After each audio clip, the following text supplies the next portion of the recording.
Good morning बच्चों आज हम लोग लेसन सेकंड लैंग्वेज का अर्थात व्याकरण वर्ण विचार, इसके पहले हम लोगों ने बच्चों भाषा पे पूरा लेसन पढ़ा था। ये सेकंड है आपका वर्ण विचार। वर्ण अर्थात अक्षर, वर्ण को बच्चों अक्षर भी कहते हैं। तो हम जब अपने भावों एवं विचारों को व्यक्त करते हैं तो हम जिस भाषा का बच्चों प्रयोग करते हैं, जो बोलते समय हमारे मुख से जो ध्वनियाँ निकलती हैं, उन्हीं ध्वनियों को जब हम लिखते हैं तो उसके लिए जो चिन्ह बच्चों निर्धारित हुए हैं उनको वर्ण या अक्षर कहा जाता है। इसमें हम लोगों ने ये देखा था बच्चों कि वर्ण भाषा की वह सबसे छोटी इकाई है जिसके और खंड अर्थात और टुकड़े नहीं किए जा सकते हैं। इन्हें बच्चों अक्षर भी कहा जाता है। जैसे कि हम लोगों ने देखा था बच्चों वर्ण में, जैसे का प्लस आ, मा प्लस आ, ला प्लस आ, तो ये बच्चों शब्द बना था हमारा कमल। ठीक है, तो आपने ये देखा कि यहाँ पर प्रत्येक के बाद स्वर लगा है।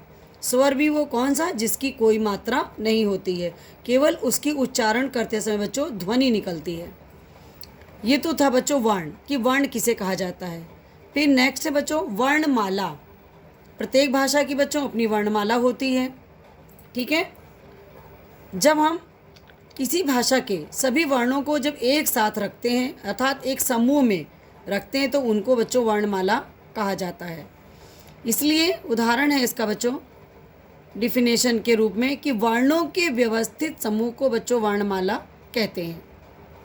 हिंदी वर्णमाला में बच्चों 53 वर्णों का समूह अर्थात 53 वर्ण अर्थात 53 अक्षर हैं। ठीक है, जिसमें से स्वर हैं 11 आपके आ से लेकर ओ तक। अनुस्वार अंग होता है, अनुनासिक चंद्रबिंदी वाला आ होता है, विसर्ग में आहा होता है। व्यंजन में बच्चों का से लेकर के मा तक हैं। इसमें अंतस्थ व्यंजन होते हैं, या रा ला वा संयुक्त अक्षर बने हैं, जो कि मैंने आपको बताया था क्लास में कि दो व्यंजनों के मेल से जो व्यंजन जो वर्ण तैयार होते हैं वो क्या कहलाते हैं बच्चों, संयुक्ताक्षर, जिसमें से वो 4 हैं, छ, त्र, ज्ञ और श्रा। ऊष्म में जो कि घर्षण के द्वारा हमारे मुंह से निकलते हैं, सा, शा, शा, हा। और इसी में बच्चों आगत ध्वनियाँ होती हैं जैसे जा, फा और आ। ये बच्चों दूसरी भाषा से, उर्दू भाषा से, अरबी भाषा से आए हुए और अंग्रेजी भाषा से आई हुई ध्वनियाँ, इनको इसलिए आगत ध्वनियाँ कहते हैं। उसके पश्चात बच्चों हम लोगों ने देखा था कि वर्णमाला को 2 भागों में बांटा जाता है, स्वर और व्यंजन। स्वर बच्चों स्वतंत्र रूप से प्रयोग किए जाते हैं। मैंने आपको अभी बताया था कि 11 स्वर होते हैं।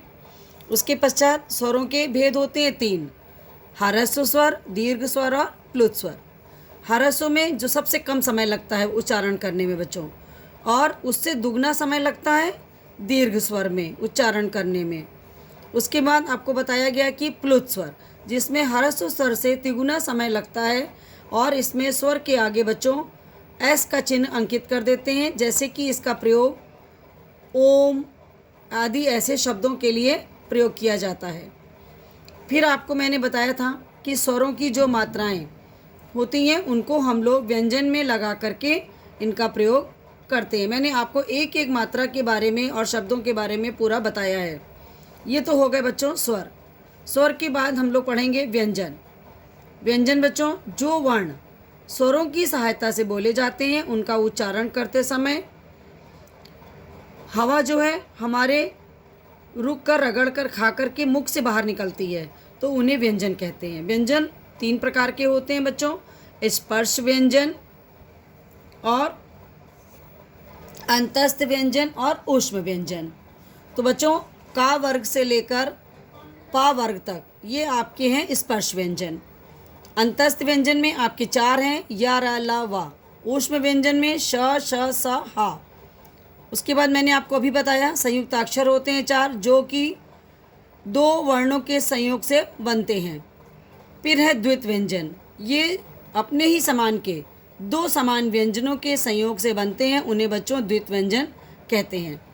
उसके पश्चात हम लोगों ने पढ़ा था बच्चों वर्ण विच्छेद। शब्द के वर्णों को अलग अलग करके लिखना ही वर्ण विच्छेद बच्चों कहलाता है। व्यंजन जो होते हैं बच्चों वो स्वर युक्त होते हैं, इसलिए जब हम वर्ण विच्छेद करते हैं बच्चों तो हम लोग आ रहित जो शब्द होते हैं बच्चों व्यंजन, तो उनको हम हर शब्द के बाद उनको लिखते हैं प्लस करके, ठीक है। फिर आ, अंग, आहा और चंद्रबिंदी वाला आ, इन तीनों को बच्चों किस में रखा गया है? स्वर में रखा गया है और इनको आयोग वा कहा जाता है। इसके पश्चात मैंने आपको बताया था बच्चों कि अनुस्वार, जिसमें कि बिंदी ऊपर लगाई जाती है, जैसे कि शब्द हैं आपके डंक, अंडा, संगति, इस तरह के शब्दों में इनका प्रयोग होता है बच्चों। फिर आपने पढ़ा था अनुनासिक। अनुनासिक में बच्चों शब्द के ऊपर सिरोरेखा जो होती खींचते हैं, उसके ऊपर हम लोग चंद्रबिंदी लगाते हैं, जैसे हंसी, चांदनी, मांग, भांति आदि।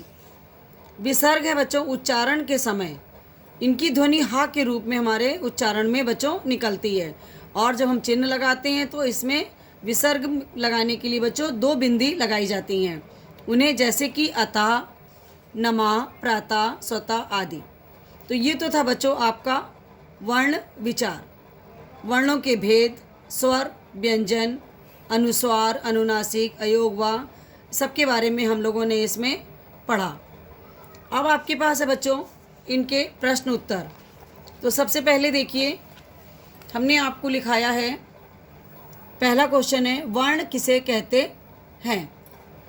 आंसर लिखवाया है बच्चों आपको, वर्ण भाषा की वह सबसे छोटी इकाई है जिसके खंड नहीं किए जा सकते, उन्हें अक्षर भी कहा जाता है। सेकंड क्वेश्चन है बच्चों, वर्णमाला किसे कहा जाता है। वर्णों के व्यवस्थित समूह को वर्णमाला कहते हैं। हिंदी वर्णमाला में 53 वर्णों का समूह है। स्वर कितने प्रकार के होते हैं?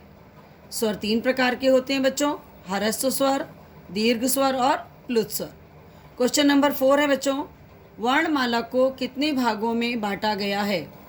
हिंदी वर्णमाला को 2 भागों में बांटा गया है, स्वर और व्यंजन। नेक्स्ट क्वेश्चन है बच्चों, व्यंजन किसे कहते हैं।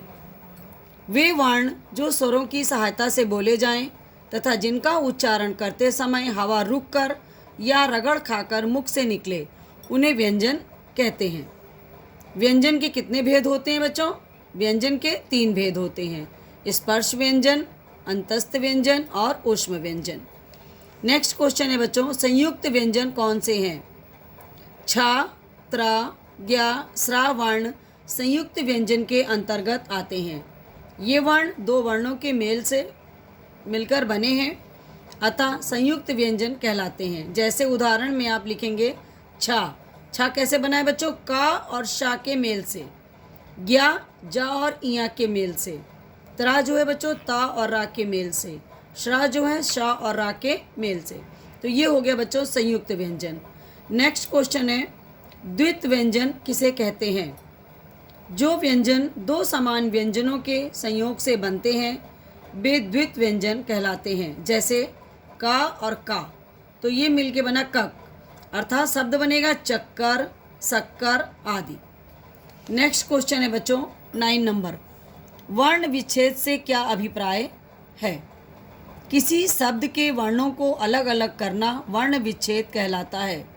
व्यंजन स्वर युक्त होते हैं, इसलिए वर्ण विच्छेद करते समय व्यंजनों को आ रहित रूप में लिखा जाना चाहिए। जैसे सरोज शब्द है बच्चों, तो सा प्लस आ, रा प्लस ओ प्लस जा प्लस आ। तो ये तो था बच्चों आपका वर्ण विच्छेद। नेक्स्ट क्वेश्चन है बच्चों, अनुस्वार तथा अनुनासिक में क्या अंतर है। तो पहले हम लोग अनुस्वार लिखेंगे, उसका चिन्ह लिखेंगे, फिर आंसर लिखेंगे कि जब किसी व्यंजन का उच्चारण मुख के साथ साथ नासिका से भी किया जाता है तो व्यंजन अनुस्वार कहलाता है। अनुस्वार का प्रयोग व्यंजन के पंचम वर्ण अंगा, इया, अड़ा, ना, मा के स्थान पर बिंदु के रूप में किया जाता है, जैसे डंक, अंडा आदि। फिर लिखेंगे बच्चों अनुनासिक।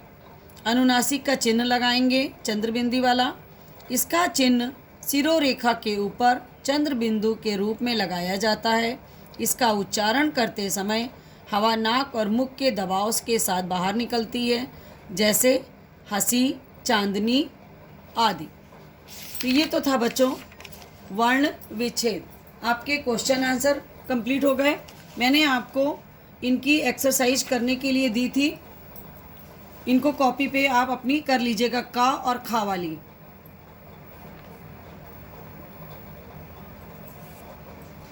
धन्यवाद बच्चों।